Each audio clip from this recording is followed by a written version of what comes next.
themselves, but only sharing their successes and not necessarily some really practical things that they did in their lives and in their careers in order to have a sort of longevity in their career in journalism. And so what I want to share with you is not just the top line sort of titles I've had, which you can see on the left, but more of the languages that I learned along the way and the skills that I learned along the way that have really helped me in the role that I have now. But not only that, but like have sort of kept me in this business, because there are plenty of times where I think I could have dropped off.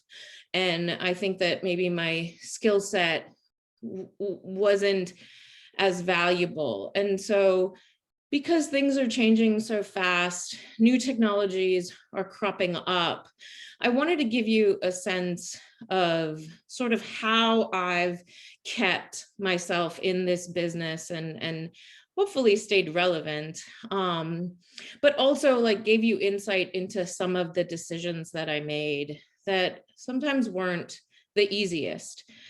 So behind the sort of titles that everyone sort of shares are some really sort of some fears, some like leaps and, when I was a photo intern, I'll be full disclosure, I had really no idea what I was doing. When I became a news photographer, part of it was luck. I wasn't getting paid very much and it was a lot of hustle. When I was a grad student or decided to be a grad student, I really needed more training. And that's why I made that move. When I was a photo intern, it was really professional work for almost no money for quite a long time. When I was an international photojournalist, it was a long shot. It was a reach. It was terrifying, but it was probably the most pivotal point in my career. And then when I was at NPR for 5.5 years, there was a lot of sort of proving yourself within a large institution around a lot of big personalities and storied journalists to stay current and relevant. And then being an editor at Vox, just being open to opportunities and taking the leap and saying, yeah, I'm going to go for it, even though I have no idea what's going to happen. And so I will start at the very beginning. This is me. This is my passport, my first passport. I was born in Bombay, India. I come from a very small ethnic minority. There's probably only about 120,000 Parsi Zoroastrians in the world. I am one of them. My family is from that tradition. We came to the US, to the Bay Area, when I was 3.5. I share this because I really had no institutional or familial knowledge of journalism. My dad worked at the Bank of America and my mom was a chemist. And I had really no one to guide me into this. And so when I went to undergrad, I studied international relations and political science. And then after is when I found photojournalism. I fell in with some artists and photographers, and someone actually put James Natway's Inferno in my lap, which, if you're not familiar with Natway's work at the time, he was a photographer that traveled around the world and made these really stark black and white images of some of humanity's worst moments. I've reckoned with that work, and I think that work is important, but still it's important to see the way that it was made then and how it could be made differently now. But having said that, what really got me into this profession was this desire to be creative, to tell stories, to learn and listen from people, to be able to enter people's lives and to really understand what makes people tick and why they do the things they do. Having said that, once I decided it, I was really excited. My parents were not excited.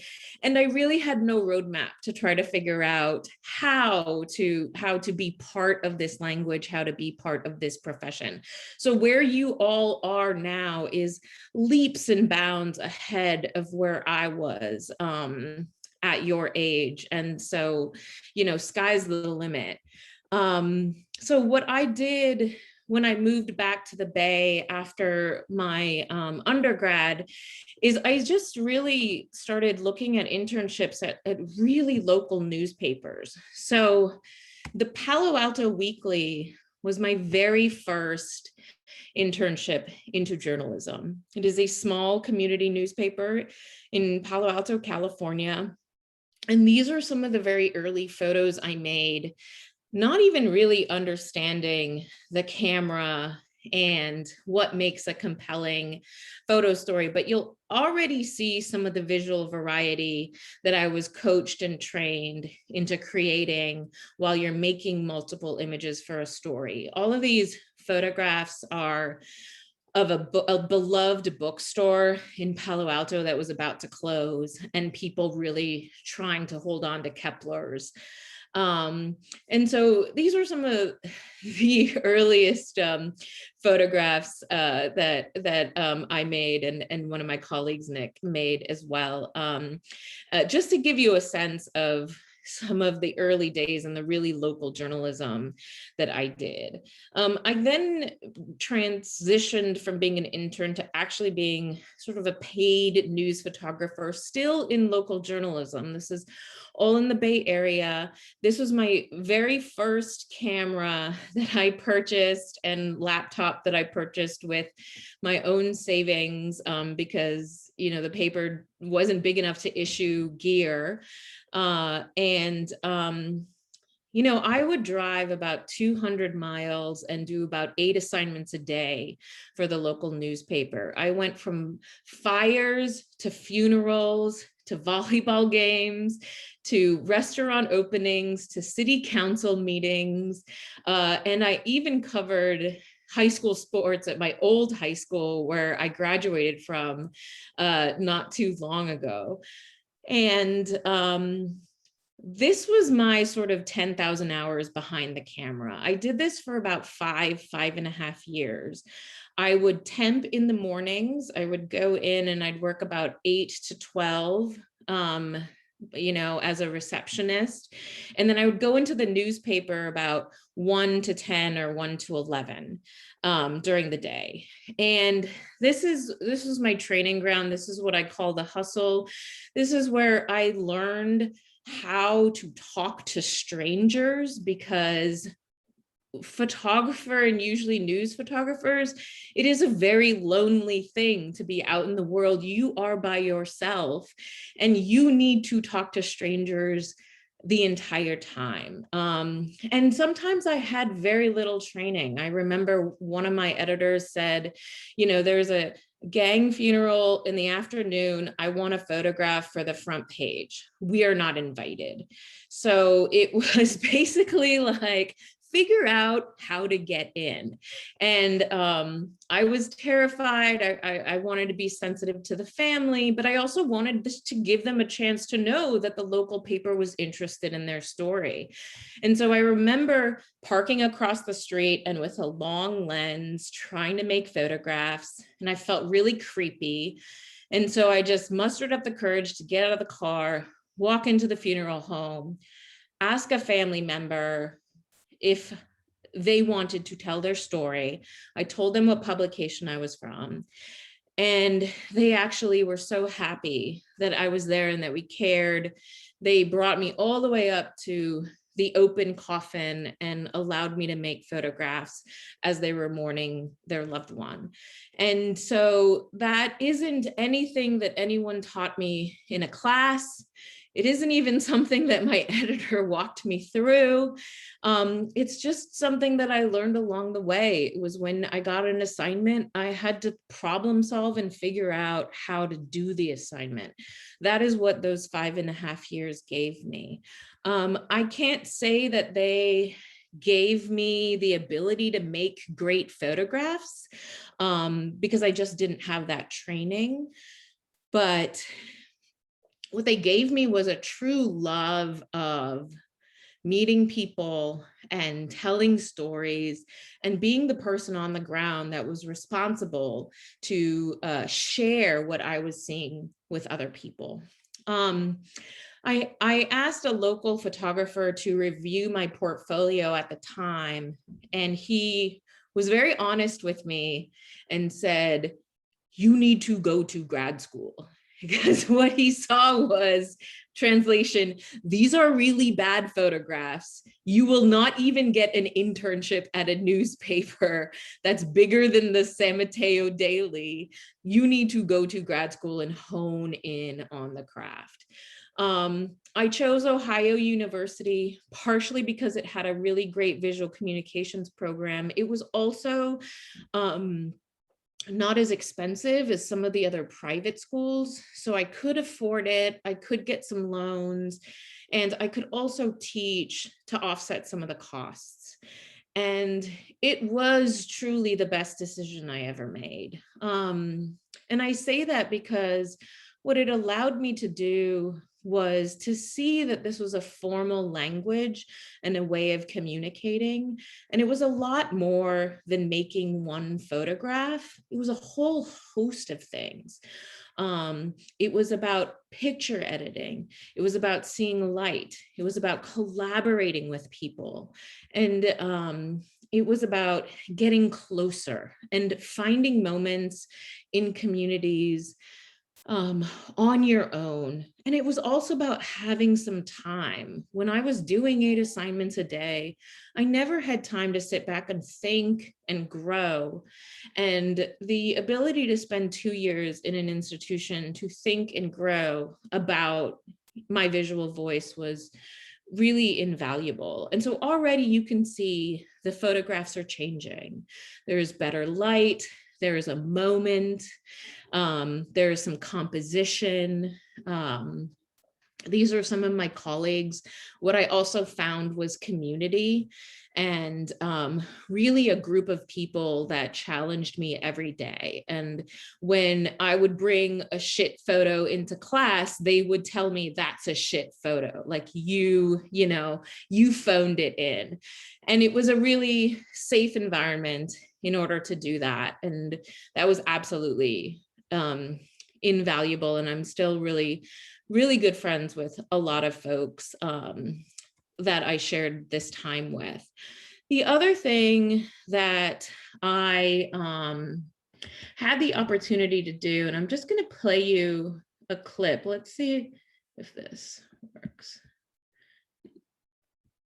I don't know. I think my life changed when I met him, really, for the positive, for the better.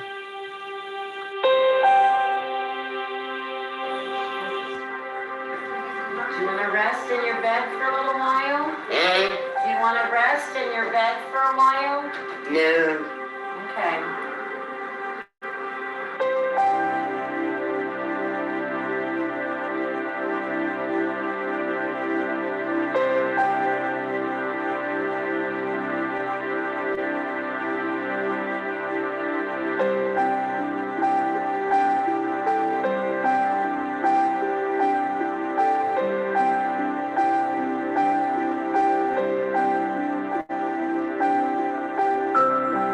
Is just always smiling, and no matter what is going on in his life, you can always see a positive out of it.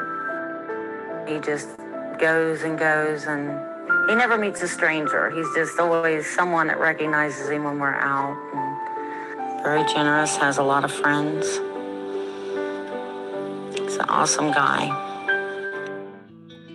He was born with a So I share that because I made none of that video and none of those phenomenal photographs. It was my grad school colleague, Matt Ike, who was an undergrad at the time. And again, what grad school did was not only allow me to hone in on my visual language, but learn other languages along the way. So editing, scoring, video editing, taking hundreds of images and trying to create a narrative, a beginning, a middle, an end, and also collaboration.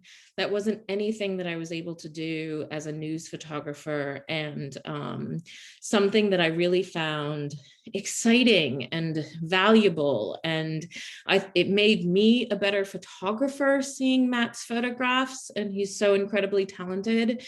And it also allowed me to really care and be vested in stories that I didn't find, and vested in people that I had never met. And I think for any good editor, being able to do that is really important. And so I learned that at grad school. I learned to care just as much about the people in the frame, even though I hadn't met them and I hadn't talked to them and I hadn't made the photographs. After grad school, I was lucky enough to get some internships that I wouldn't have been able to get sort of prior to grad school. And my first sort of internship out of the gate was at US News and World Report.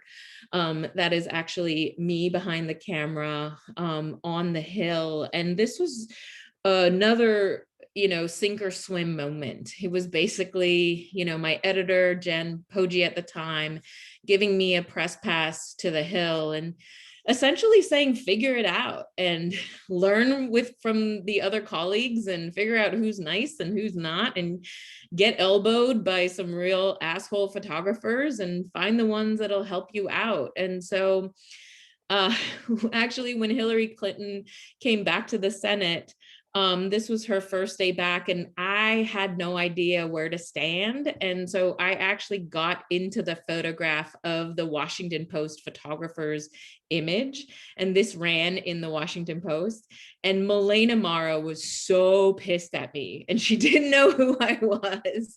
These are the photographs I made. But luckily, she was really kind and generous, and then just gave me a lay of the land. It was like, here's where you need to be when this happens, so that never happens to you again.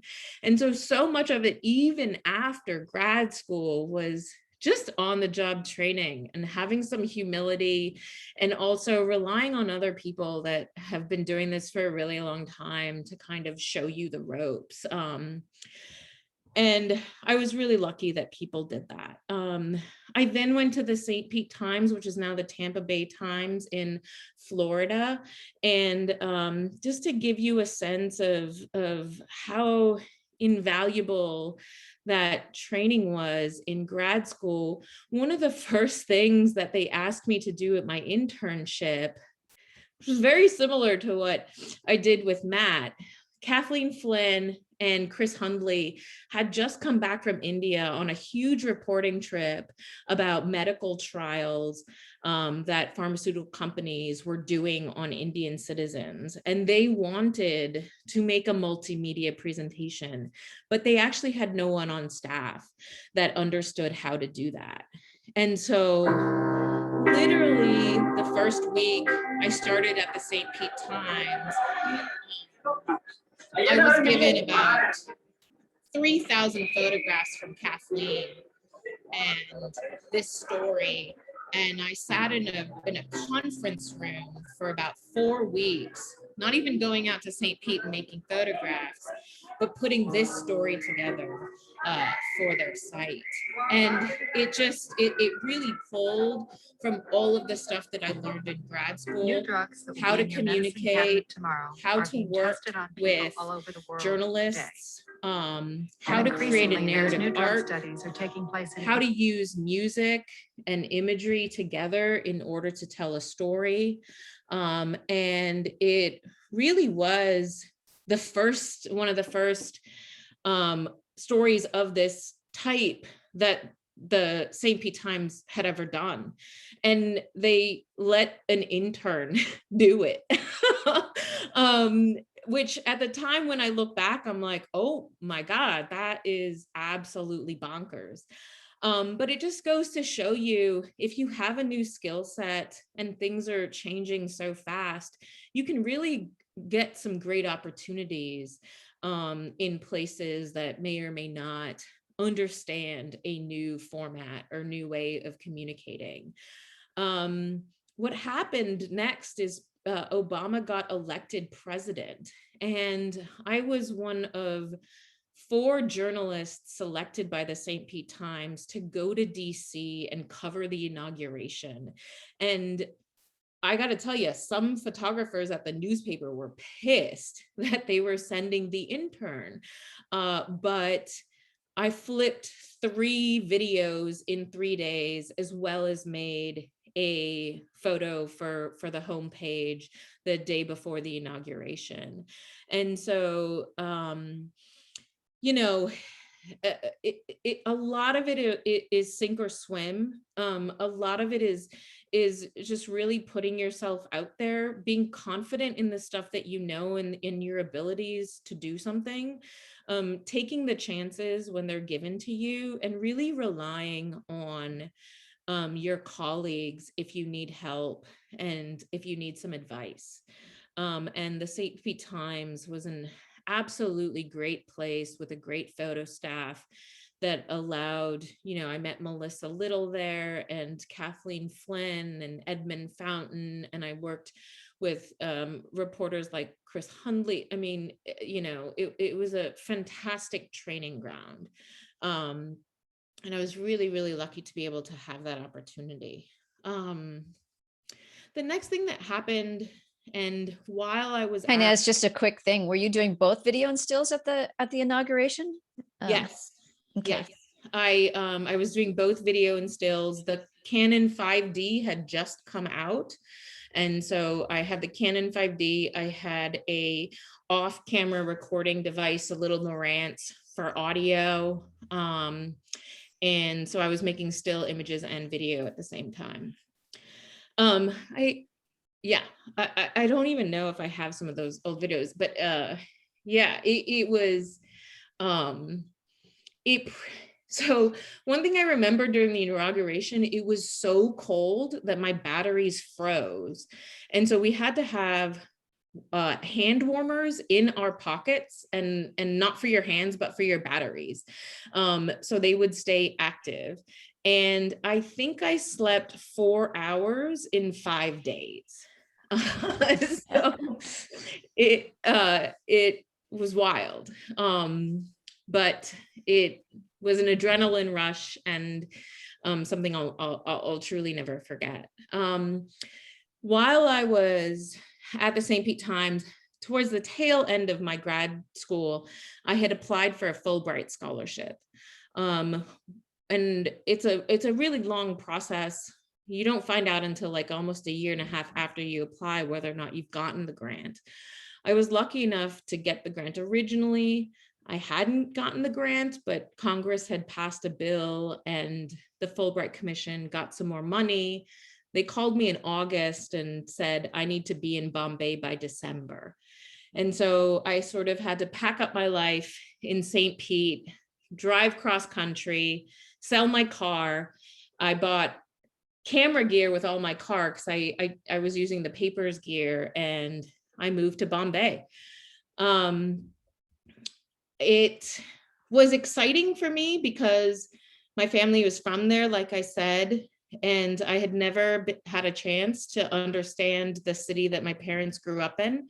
And I really wanted to do a story on my community, the Parsi Zoroastrian community, after spending years of covering other communities and other, groups of people. I wanted to understand a little bit about where I came from. And so that was what the Fulbright grant was. As I was there, I also freelanced for Western publications. And that's when I started seeing something early on. when you live in other countries, as a Western journalist, the journalists all find each other. And so it was very easy to find other Western trained journalists in Delhi and in Bombay, and to see what kind of work were they making and who was hiring them and what they were hired to see. And so this is the work that my colleagues in India and in countries near India were making. This is one photographer. This is another photographer. And this is another photographer. And I started seeing this pattern that I couldn't quite put my picture on. I'm sorry, my finger on. This was my work. It was in color, because that's how I saw India. This is Priyanka Chopra before she came here and sort of blew up. This was at a wedding. This is just a regular street corner. This was going to the train station, a local school, at the beach, in Varanasi, commuting to school, praying. And this was me making photographs with my iPhone at the time. I found sometimes having my big camera, I was very conspicuous. Obviously, people would stare. And so I sort of resorted to making photos with my iPhone just to see how it felt. And I was able to make photos that I don't think I would have made with my regular camera. So I did start getting work and assignments from Western media, from the New York Times, and luckily NPR. NPR particularly appreciated the way I was seeing India. New York Times never sort of saw my work as being news. They saw it more as being related to features. So I would work closely with the business desk. But this is when I really started interrogating some of the ethical issues that I had with our visual language, especially the way Western journalists were trained to see other people. And so I started thinking about photography as power, as the camera as an instrument of power, and thinking about who gets to hold the camera, and also thinking about my complicity and what I do with the camera and how I choose to present people to an audience. This was the first time when I even discovered that there were phenomenal Indian photojournalists and a Parsi Zoroastrian female photojournalist that I never even knew about. I didn't study her work in grad school, but I discovered new voices and new ways of seeing the world outside of the predominantly white men and white women whose work I had studied in grad school and who I saw making photographs in the newspapers where I came from. And so, I didn't know that this is what Bombay and what this time was going to do for me. And it was not easy. It's hard to reckon with the language that you love and think about how you can make it a better language and better representation.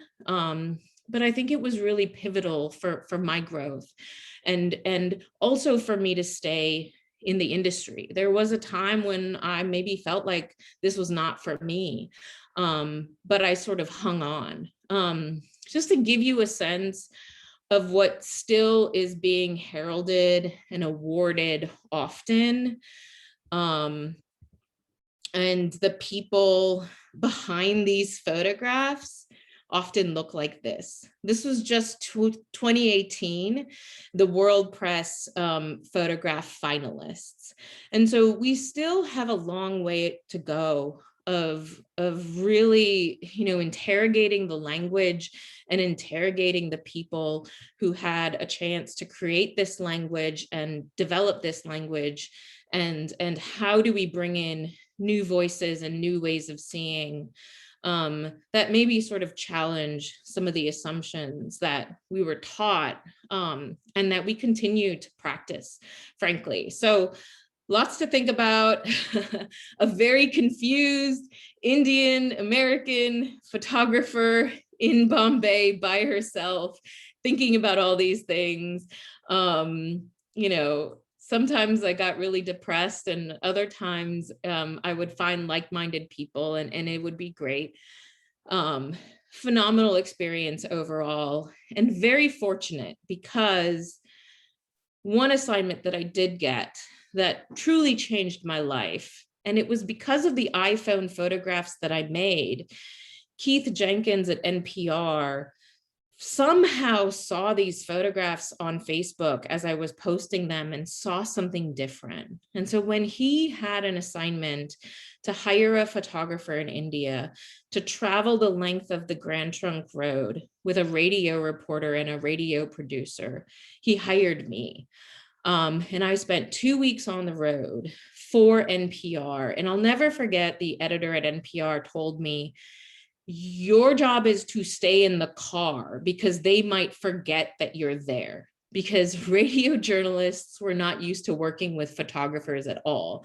In fact, Phil Reeves, the radio reporter, had no idea why I was even with him, because he was like, what the fuck's the internet? Why are you here? Luckily, that went really well. Phil, turned a corner after a while. And fast forward 2 years later, there was a temporary position open at NPR on the multimedia team. And Keith Jenkins called me in Bombay and said, do you want to come home? And I said, yes. And so that is how I ended up at DC. That is how I came to NPR. It was a remarkable leap of faith on his part, to see potential in me and to give me that chance to repatriate myself back into the US. I didn't step into NPR making photographs or doing, incredible journalism, let's say. I came into NPR and my, directive was to train radio journalists how to make photos on assignment. So this is where grad school came in handy, because I had taught during grad school and I knew the value of how to teach your visual language to other people so they would see the value in it. And that is sort of some of the early stuff that I did at NPR. The other thing that NPR allowed me to do was write. I told you about the female photographer who I learned of in India. Well, when she passed away, I was able to write an obit for her and bring her life to the NPR audience. And I got to be able to tell stories and to talk about visuals in a different way, and to really flex another muscle, which is writing and reporting, something I had never done before. But funny enough, it made me a better photographer, because it just allowed me to understand how a really good story was told in a totally different way. I did get to photograph. On the right is a portrait I made of Sonia Sotomayor. And I also got to edit. So on the left is a photograph made by David Gilkey, who tragically passed away in Afghanistan not too long ago. It was an absolutely phenomenal photographer. But again, funny enough, one of the first things that happened at NPR was I was handed David Gilkey's hard drives. He had just come back from 2 weeks of reporting in Russia, and I was asked to make sense of his photographs and put them into sequence. And so it's truly amazing working with other people's work and figuring out a continuity and really trying to understand what they were trying to communicate when they're in the field. So I got to do a lot of different things. And this is also something no one talks to you about, is how to be enterprising within a really big organization if you get into a big organization. Keith Jenkins at the time had left NPR, and there was sort of a vacuum. And there were two teams that we had. We had the multimedia team responsible for photo and video, and we had the news apps team, which were internet makers and developers and data journalists.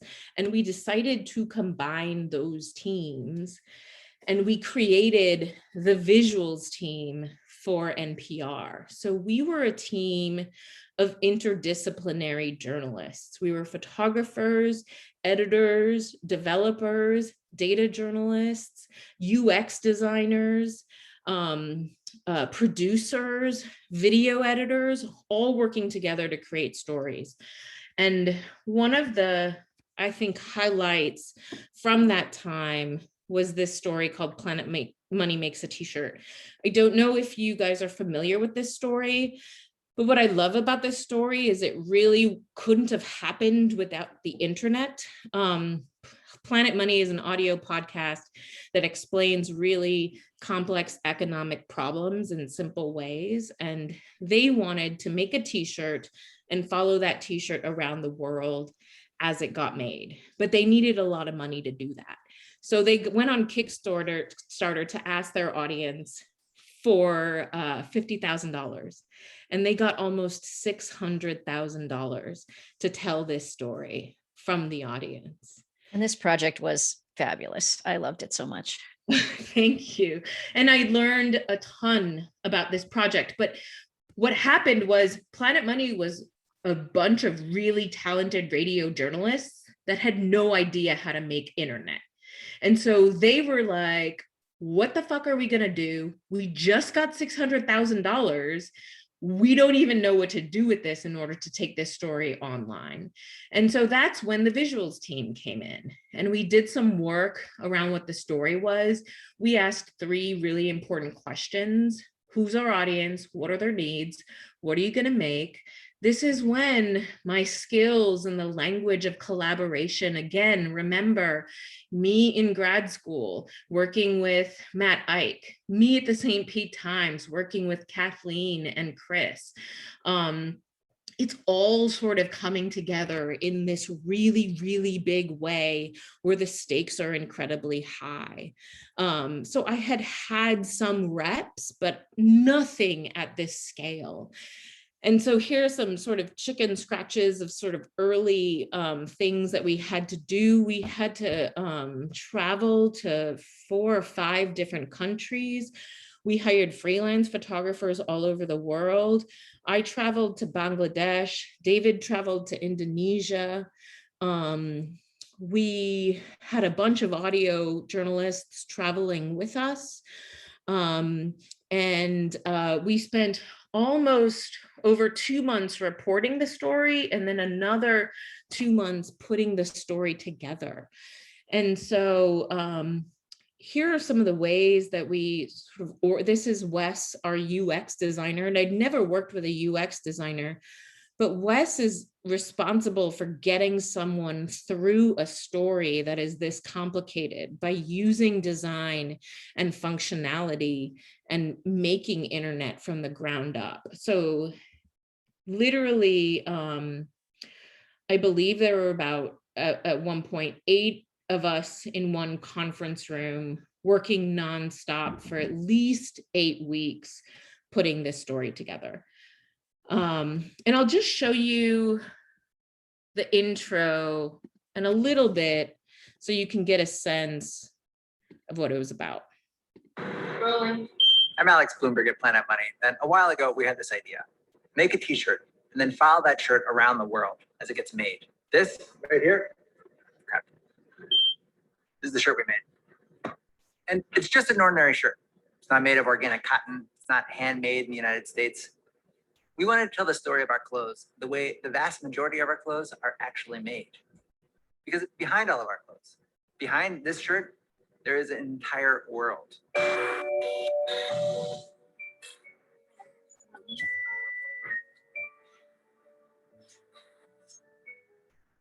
once you see that world, you realize there's nothing ordinary about a simple t-shirt. And so notice how that video goes straight into the next chapter and you can hit play. I mean, that is what UX design is. That is what Wes thought about. And when we published this story, what was amazing is how much time people spent on the site. I think they spent an average of 40 minutes on the site, and there's really only a total of 15 to 20 minutes of video, which means they really engaged with everything that we put in place in front of them. And so once you are sent to a new chapter, you watch Our the t-shirts video. started here, or near here anyway, on a cotton farm in the Mississippi Delta. And at the end of the video, it'll directly send you to the copy. And then once you finish reading, you are then sent to the next chapter. That is UX design. I had no idea what it was, but Wes taught us so much when we were building this project from the ground up. I will also say that sometimes we really had to listen to what the reporting told us. There were times when a narrative video was important. You get to learn the characters, you get to meet the man that makes the cotton, you get to meet the woman that sews your shirt. But when we got to the machine section and we sent David to India, he came back and he was like, this isn't a story about people, it's a story about machines. And so Claire O'Neill, who's a fantastic producer, was like, let's just make a music video about Our cotton machines. leaves the United States and goes around the world to Colombia, Indonesia, and Bangladesh, where it goes from plant to fabric with barely a human being involved. Just lots and lots of cool machines. Reset to music. Our cotton first went to spinning factories like this one. Raw cotton was sucked up, laid down in big sheets, straightened, pulled into long feathery ropes. Infinite ponytail. And I'll just fast forward a little bit, but at the end, Claire wanted you to meet the machines. And so she shouted out all of the machines that were used to spin your cotton into yarn. Soft, comfy, a high-tech engineering marvel. I just really loved the way she approached it. She made it fun. There was a moment of levity before you reached the next step where you saw the people that sewed your t-shirt. As you go to the end, we kind of were at a loss for how to end it. And so at the end, we put everyone that worked in the t-shirt together and took Alex out of the story so you could see all of them ¿O qué te gustaría a ti next to each que other. esa gente que está comprando esta camiseta que sepa de ti? ¿Qué te gustaría que ellos... ¿Qué hay detrás de esta camiseta? Sí, un mundo. She said, what's behind a t-shirt is a world. And we wanted to show you the people, the seed engineer, the captain of the ship.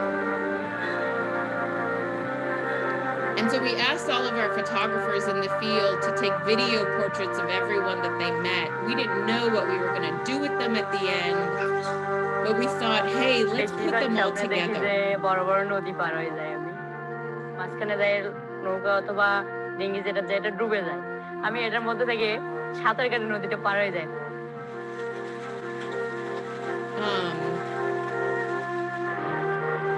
You see the cotton farmer.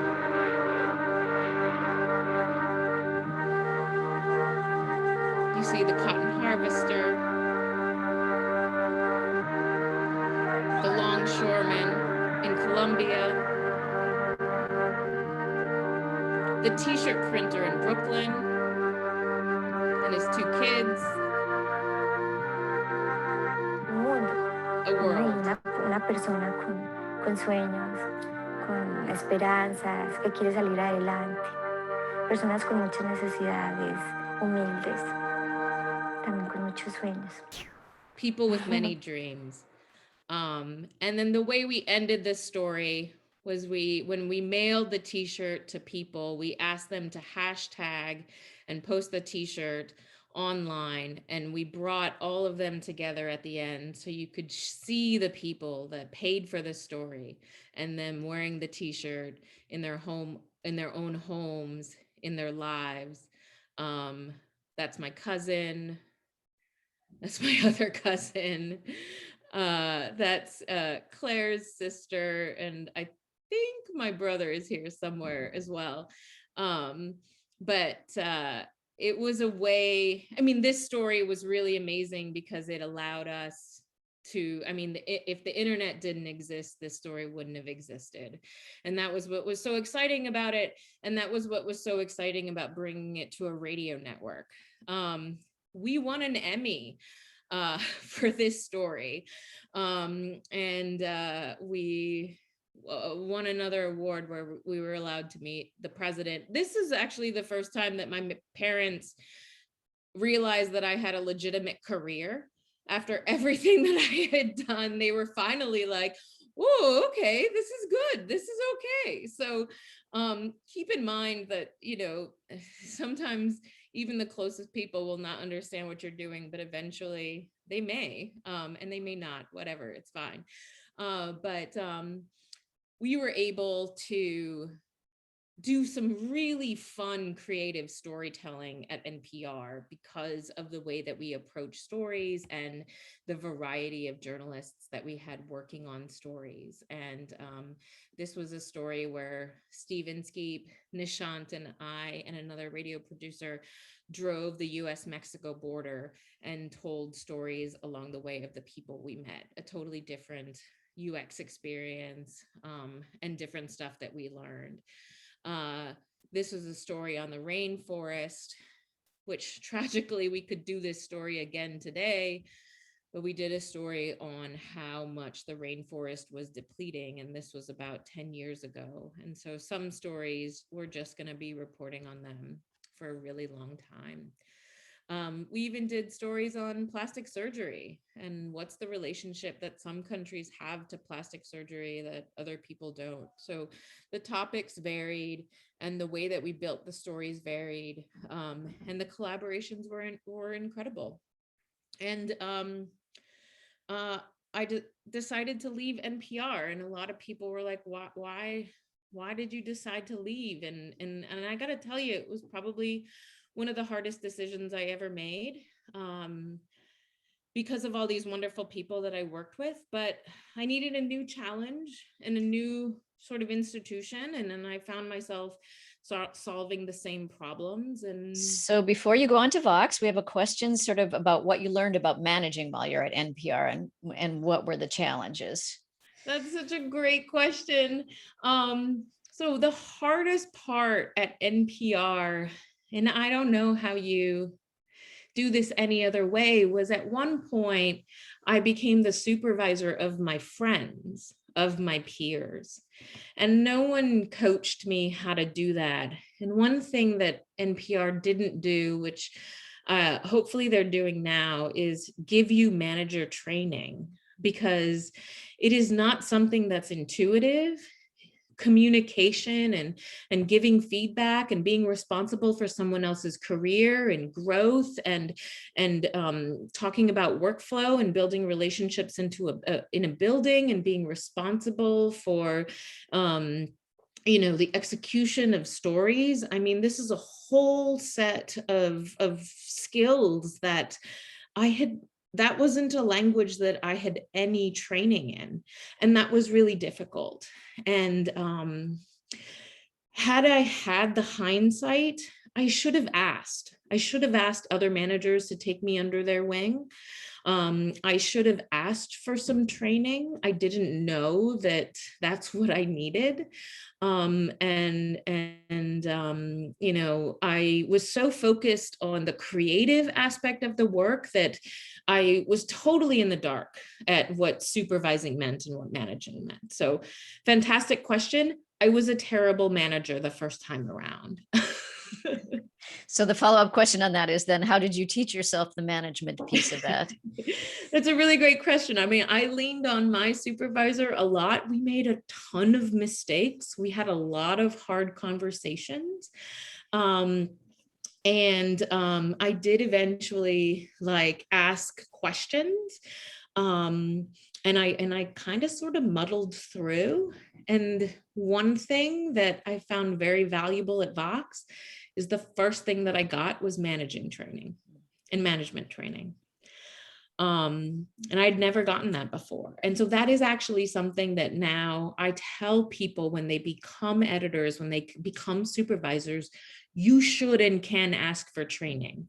If they can't do it in-house, they can send you somewhere. They can send you to Pointer. They can send you to places.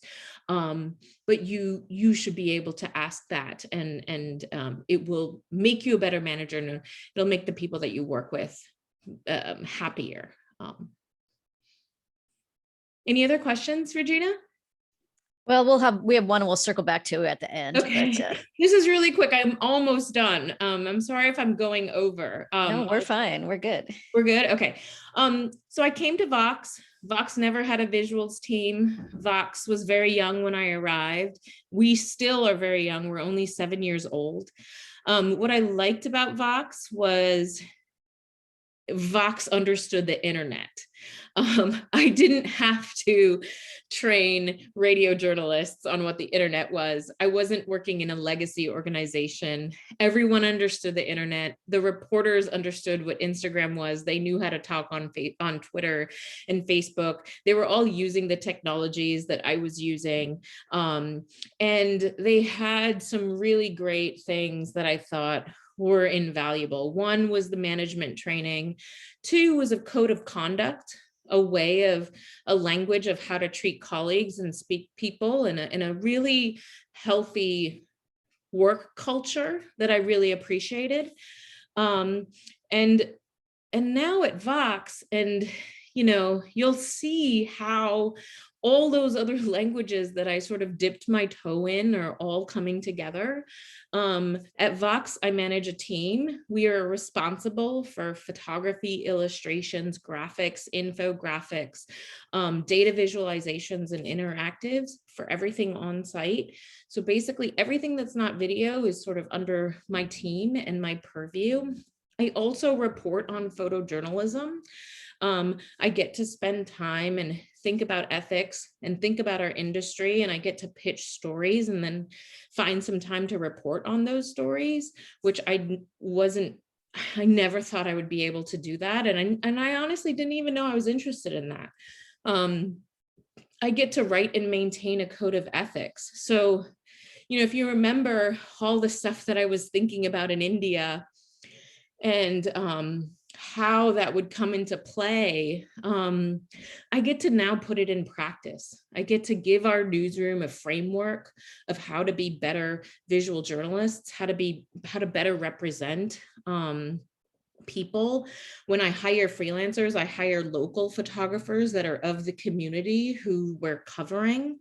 And, you know, we write down principles. You know, we strive for accuracy, fairness, and inclusion. We strive to do no harm. We're aware of the history of the language that we come from, and we are aware that some communities have been stereotyped more than others. And so we actively want to work in not continuing that. And then we're very intentional, very collaborative, and accountable. I really try to get people in our newsroom to not work in silos and not work alone and keep a conversation going. So, you know, I mean, I tell everyone, like, look, you just don't want to be dragged on Twitter for making a dumb mistake. So come talk to me first. if it's a sensitive story, so that doesn't happen. And that usually perks up their ears and they want to talk to me. And then I manage really complex collaborations. I don't know if you guys had a chance to check out Super Trees, but I think I have. Yeah, it is another sort of story where we integrated video and text and graphics to give you an idea of 3 trees around the world in different rainforests that are endangered, but that do so much for the climate crisis, more than some technologies do. And so this was a really great project to be a part of. I got to hire a photographer in Brazil, in Indonesia, and one close to the DRC. This story got a lot of traction, and I think a lot of eyeballs as well. And I'm also responsible for accurate visual journalism on our site during breaking news and at any sort of like larger editorial initiatives. And then every now and then I will get behind the camera. So to keep my sort of instincts fresh, not as much as I used to, but it's still, I think, important for me to be out there in the world as I'm asking photojournalists to do the same, and to make myself vulnerable and to keep those instincts sharp. And so I am going to wrap up now. And these are just some top line things that like I've learned. And it's really like, shit, I wish someone had told me 20 years ago, but no one did. So I want you to know that, you know, one of the first things that I feel is important is like, you kind of have to naively fall in love again and again and again with this profession, because it is difficult and sometimes it will turn its back on you. And unless there's this like deep well of love that you can pull from, it becomes really difficult. And that's really helped me stay in this. The other thing is, you know, the hustle is important. If it wasn't for those 10,000 hours behind the camera and those, you know, 8 assignments a day and knocking on doors, I pull from that time in my life all the time. And it was hard, but I recognize how important it was. And I also really appreciate local journalism because of that experience. I was accountable to tell the stories of the people I lived next to, and that was really important. You have to be able to accept constructive criticism. This is really important. If you are closed off to people legitimately trying to help you be better, it's going to be really difficult, particularly because other people will just sail past you because they're, you know, open to being better. And so keep that in mind. You know, you don't necessarily have to do this, but this has really helped me in seeking those opportunities that absolutely just scare the crap out of me. I think I just function better like that. If someone throws me into the deep end, I'm just gonna learn how to swim. If someone just gave me a lot of time to think about something, I may talk myself out of it. So sometimes if there's an opportunity, I'll just jump at it and I'll think about it later. And then this really sharing the language, teaching, has helped me tremendously. It has made me a better photographer, better journalist. It has created better relationships in the newsroom with my colleagues. There is no reason why we should hoard our language and expertise. It just makes us just so much better at collaborating when you share your expertise, and then you get to learn from other people that are so incredibly smart. And you know what you're good at and what you're bad at. I really thought that I was going to be an international photojournalist. And like I told you, when I got there, it wasn't all that it was cracked up to be. And so I had to sit down and ask myself, are you good at this? And is this what you want to do? Or is there another thing in this world that you can find that will give you that satisfaction. Those are some of the hard conversations that when people talked about their careers, never shared. And then you do need to take care of yourself. You do need to take some time. I remember one professor said to me, look, you can't come home at night and hug your photographs. They're not people. And there are a lot of people that I think sometimes give up everything for their careers. And I never wanted to be that person. One of the best assignments I had at NPR was to take a headshot of our new correspondent, and he ended up becoming my husband. So,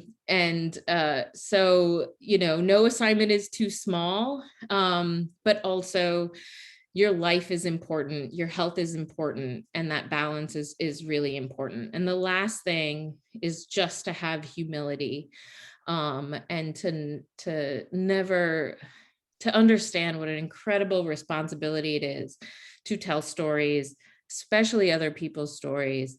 And there truly is nothing that I think I could do but this. And I'm incredibly lucky to still have a job and be able to do this. So that's it. That's all I got.